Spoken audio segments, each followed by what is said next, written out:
जिस उपदेश से राम जी को राजकुमार भगवान राम बने, वो उपदेश आप सुन रहे हैं। कितना ऊंचा ग्रंथ है, इसको वाल्मीकि रामायण भी बोलते, योग वशिष्ठ महारामायण भी बोलते। राम तीर्थ ने इसी का बार बार अध्ययन किया था। ये आप भी शांत हो जाएंगे परमात्मा में, और दूसरों को भी शांति देने की क्षमता देने वाला ये सदग्रंथ है। इसको वेदांत का सिद्धांत ग्रंथ बोलते हैं। दूसरे होते प्रक्रिया ग्रंथ। ये करके फिर कब वो आचार्य बनो तब समझो, ये तो थोड़ा पढ़ो और फिर वही सिद्धांत की बात। तो बार बार योग वशिष्ठ महारामायण विचारने योग।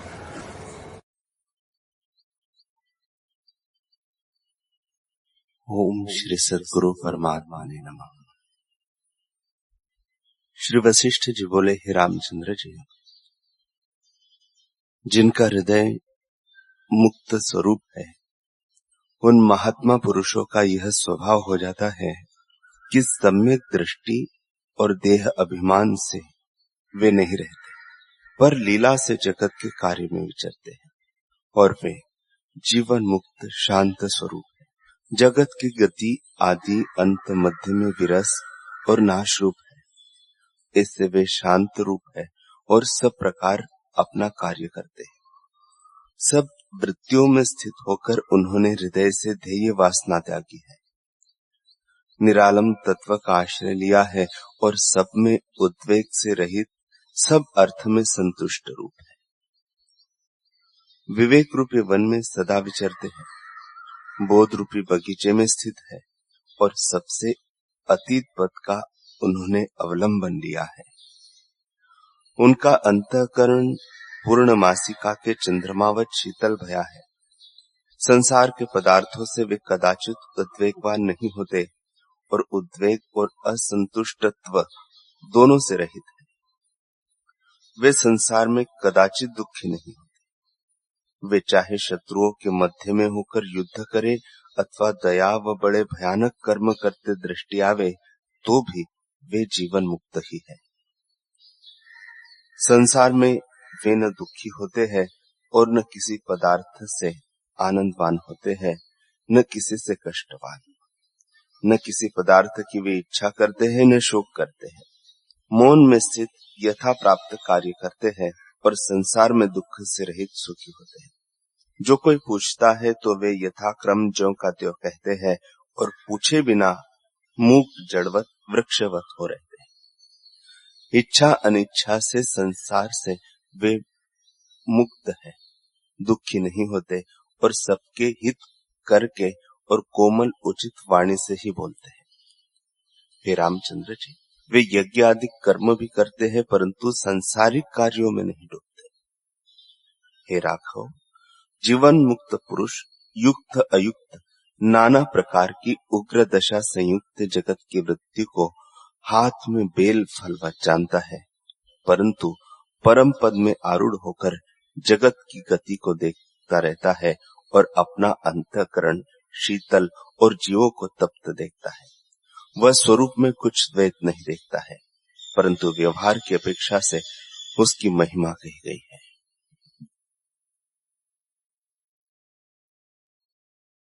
श्री योग वशिष्ठ महारामायण वैराग्य प्रकरण सर्ग दूसरा।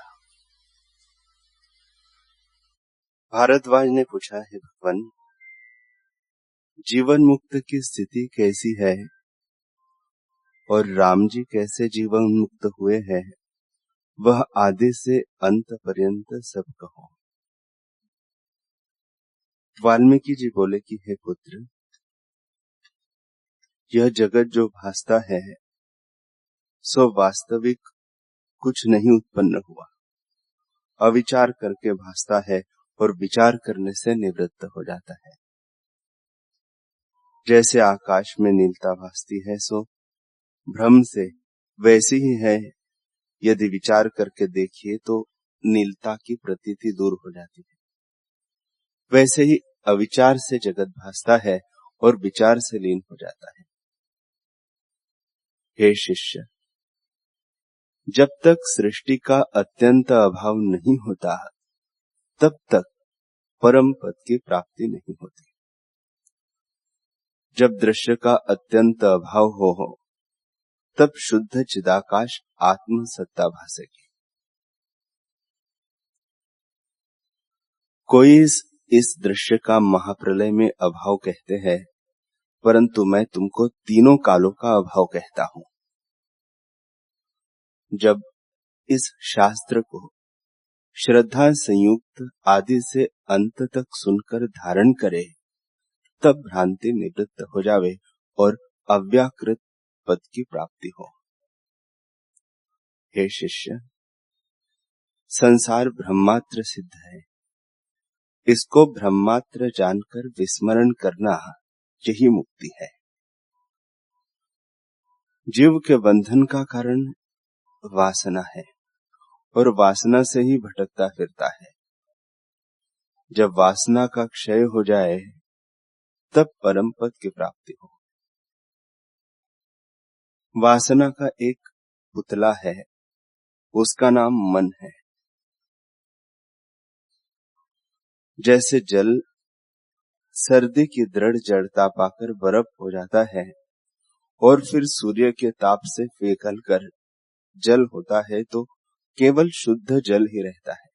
वैसे ही आत्मा रूपी जल है, उसमें संसार की सत्यता रूपी जड़ता शीतलता है और उससे मन रूपी बर्फ का पुतला हुआ है। जब ज्ञान रूपी सूर्य उदय होगा तब संसार की सत्यता रूपी जड़ता और शीतलता निवृत्त हो जाएगी। जब संसार की सत्यता और वासना निवृत्त हुई तब मन नष्ट हो जाएगा और जब मन नष्ट हुआ तो परम कल्याण हुआ। इससे इसके बंधन का कारण वासना ही है और वासना के क्षय होने से मुक्ति है। वह वासना दो प्रकार की है, एक शुद्ध और दूसरी अशुद्ध। अशुद्ध वासना से अपने वास्तविक स्वरूप के अज्ञान से अनात्मा जो देहादिक है उनमें अहंकार करता है, और जब अनात्मा में आत्म अभिमान हुआ तब नाना प्रकार की वासना उपजती है, जिससे घटी यंत्र किनाई भ्रमता रहता है। हे साधो, यह जो पंचभूत का शरीर तुम देखते हो सब वासना रूप है और वासना से ही खड़ा है।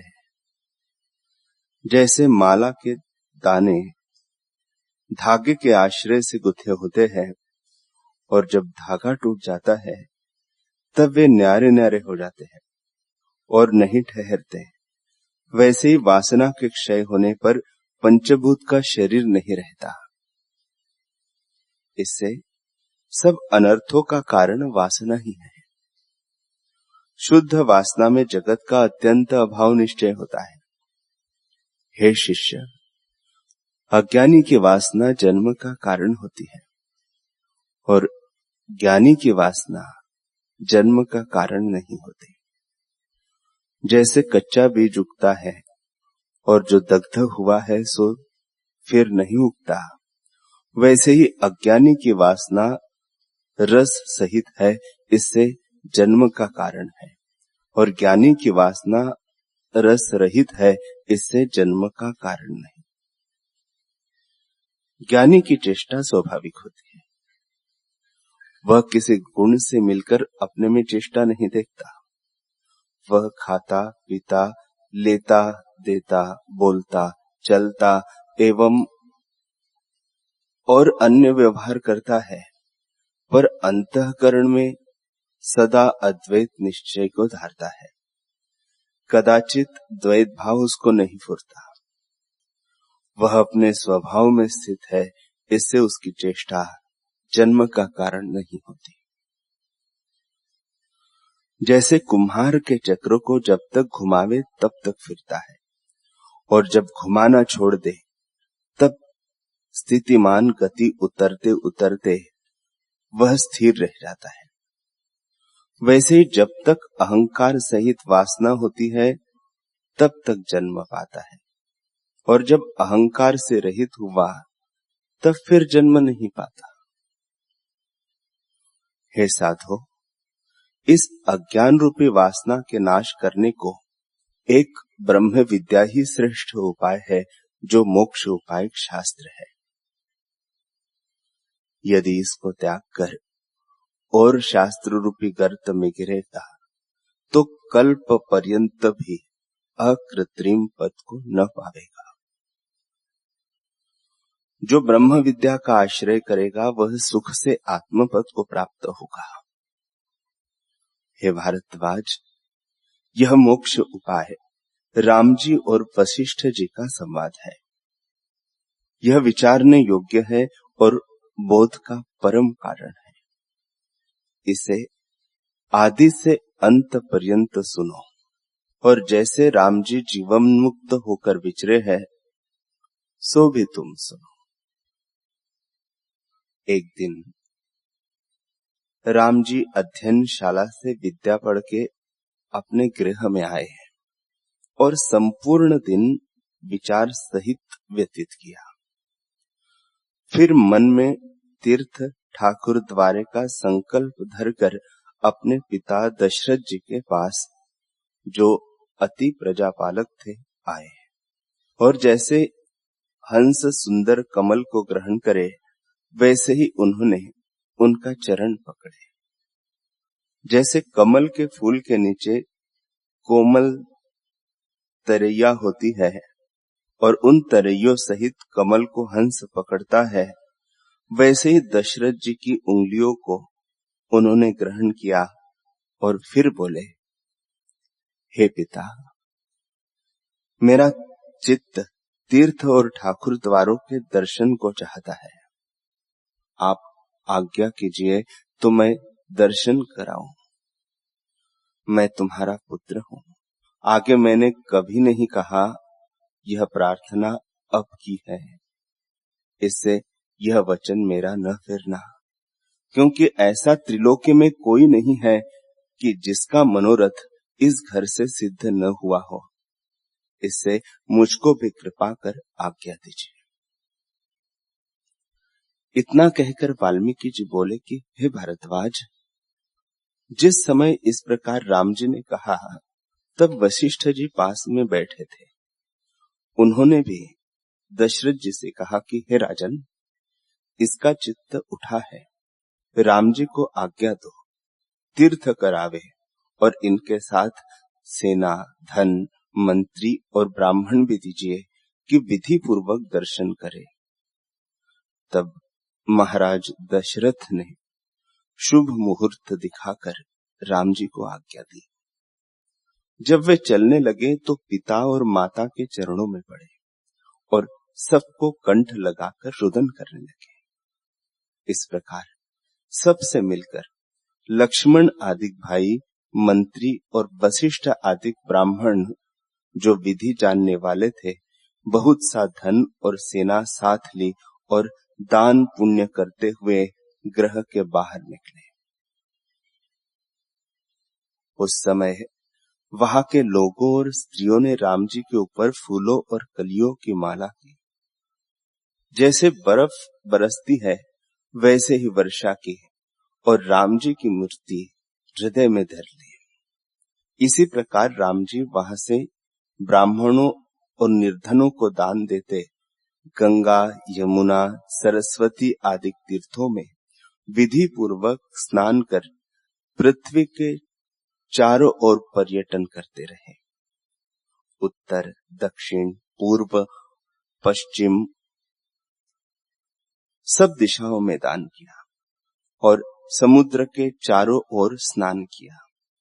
सुमेरु और हिमालय पर्वत पर भी गए और शालिग्राम, बद्री, केदार आदि में स्नान और दर्शन किए। ऐसे ही सब तीर्थ स्थान दान, तप, ध्यान और विधि संयुक्त यात्रा करते करते एक वर्ष में अपने नगर में आए हैं। वाल्मीकि जी बोले, हे भारद्वाज, जब राम जी यात्रा करके अपनी अयोध्यापुरी में आए हैं तो नगरवासी पुरुष और स्त्रियों ने फूल और कली की वर्षा की। जय जय शब्द मुख से उच्चारने लगे और बड़े उत्साह को प्राप्त भये। जैसे इंद्र का पुत्र स्वर्ग में आता है, वैसे ही रामचंद्र जी अपने घर में आए।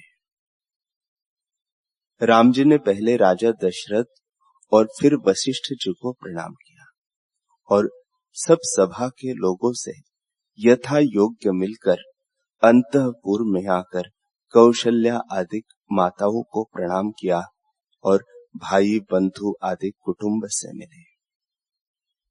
हे भारतवाज, इस प्रकार राम जी के आने का उत्साह 7 दिन पर्यंत होता रहा। उस अनंतर में कोई मिलने आवे उससे मिलते और जो कोई कुछ लेने आवे उनको दान पुण्य करते थे। अनेक बाजे बजते थे और भाट आदि बंदीजन स्तुति करते थे। तदनंतर राम जी का यह आचरण हुआ कि प्रातः काल उठ के स्नान संध्या आदि सत्कर्म कर भोजन करते और फिर भाई बंधुओं से मिलकर अपने तीर्थ की कथा और देव द्वारों के दर्शन की वार्ता करते थे। निदान इसी प्रकार उत्साह से दिन रात बीतते थे। एक दिन राम जी प्रातः काल उठ के अपने पिता राजा दशरथ के निकट गए, जिनका तेज चंद्रमा के समान था। उस समय वशिष्ठ आदि की सभा बैठी थी। वह वशिष्ठ जी के साथ कथा वार्ता की। राजा दशरथ ने उनसे कहा कि हे राम जी, तुम शिकार खेलने जाया करो। उस समय राम जी की अवस्था 16 वर्ष से कई महीने कम थी। लक्ष्मण और शत्रुघ्न भाई साथ थे, पर भरत जी नाना के घर गए थे। निदान उन्हीं के साथ नित्य चर्चा हुलास कर और स्नान संध्या आदि नित्य कर्म और भोजन करके शिकार खेलने जाते थे। वहां जो जीवों को दुख देने वाले जानवर देखते उनको मारते और अन्य लोगों को प्रसन्न करते थे। दिन को शिकार खेलते जाते और रात्रि को बाजे निशान सहित अपने घर में आते थे। इसी प्रकार बहुत दिन बीते।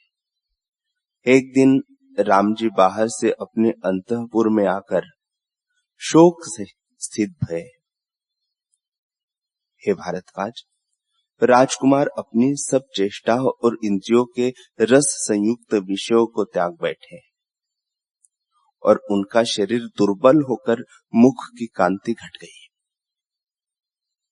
जैसे कमल सूखकर पीतवर्ण हो जाता है, वैसे ही राम जी का मुख पीला हो गया। जैसे सूखे कमल पर भंवरे बैठे हैं, वैसे ही सूखे कमल पर नेत्र रूपी भंवरे भासने लगे।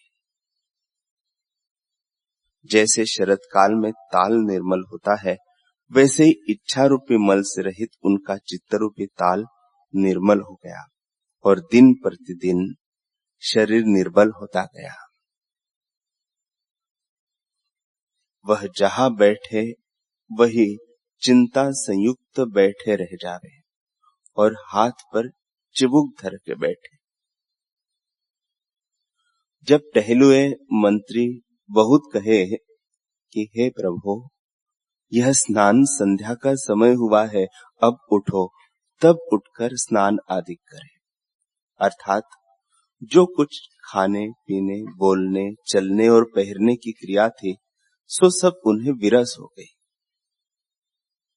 तब लक्ष्मण और शत्रुघ्न भी राम जी को संशय युक्त देख करके विरस प्रकार हो गए और राजा दशरथ यह वार्ता सुन के राम जी के पास आए तो उन्होंने क्या देखा कि राम जी महाकृश हो गए हैं। राजा ने इस चिंता से आतुर हो कि हाय हाय, इनकी यह दशा क्या हुई है। राम जी को गोद में बिठाया और कोमल सुंदर शब्दों से पूछने लगे कि हे पुत्र, तुमको क्या दुख प्राप्त हुआ है जिससे तुम शोकवान हुए हो। राम जी ने कहा, हे पिता, हमको तो कोई दुख नहीं। ऐसा कहकर चुप हो रहे। जब इसी प्रकार कुछ दिन बीते तो राजा और सब स्त्रियां बड़ी शोकवान हुई।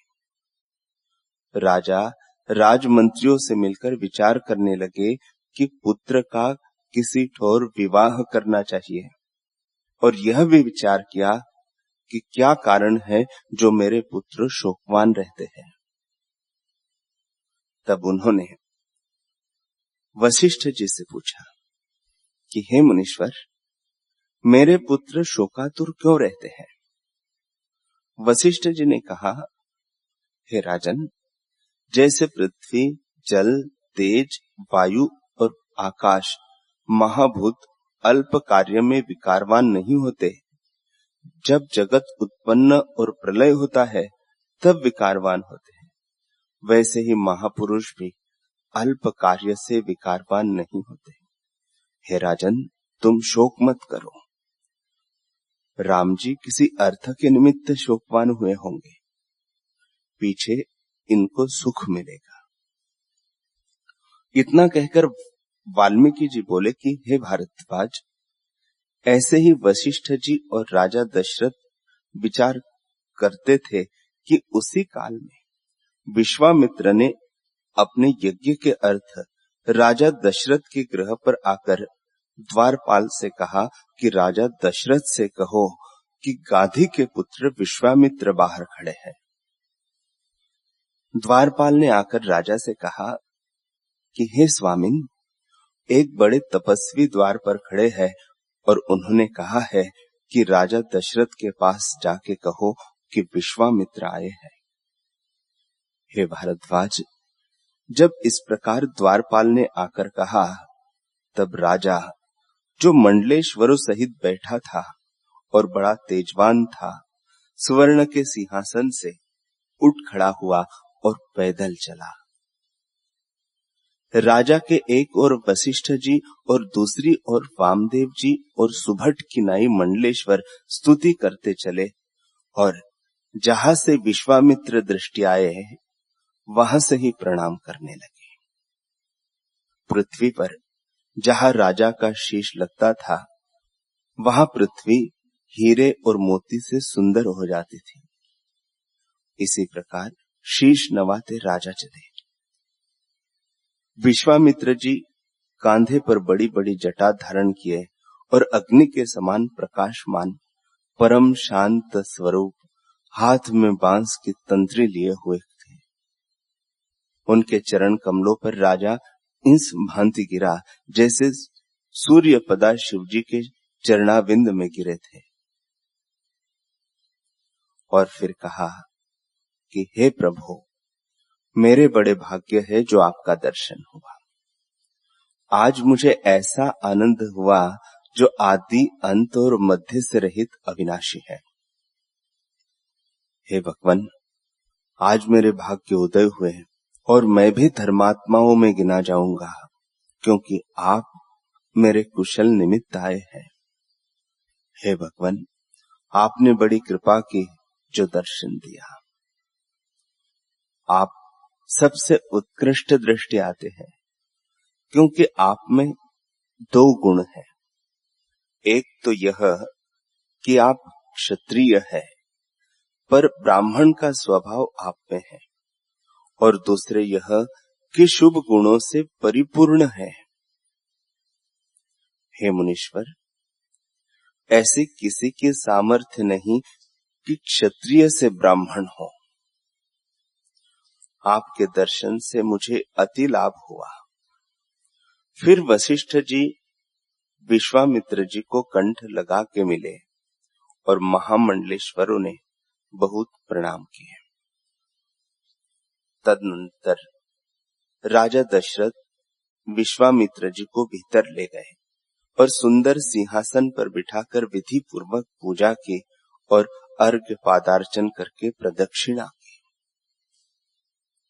फिर वशिष्ठ जी ने भी विश्वामित्र जी का पूजन किया और विश्वामित्र जी ने उनका भी पूजन किया। इसी प्रकार अन्योन्य पूजन कर यथा योग्य अपने अपने स्थानों पर बैठे।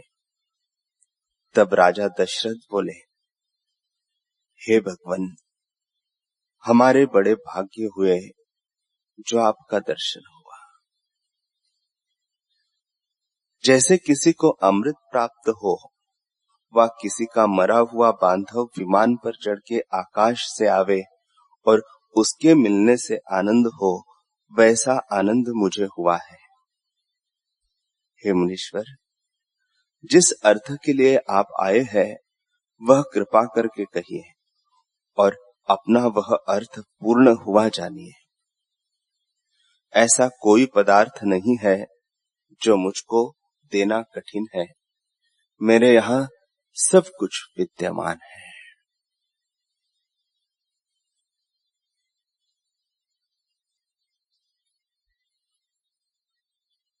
हरि ओम।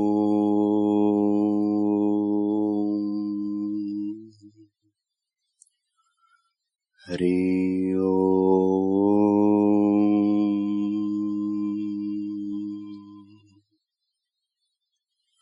ओम सहना भवतु सहनौ भुनक्तु सह वीर्यं करवावहै तेजस्विनावधीतमस्तु मा विद्विषावहै। ओम शांति शांति शांति। श्री सद्गुरुदेव भगवान की जय।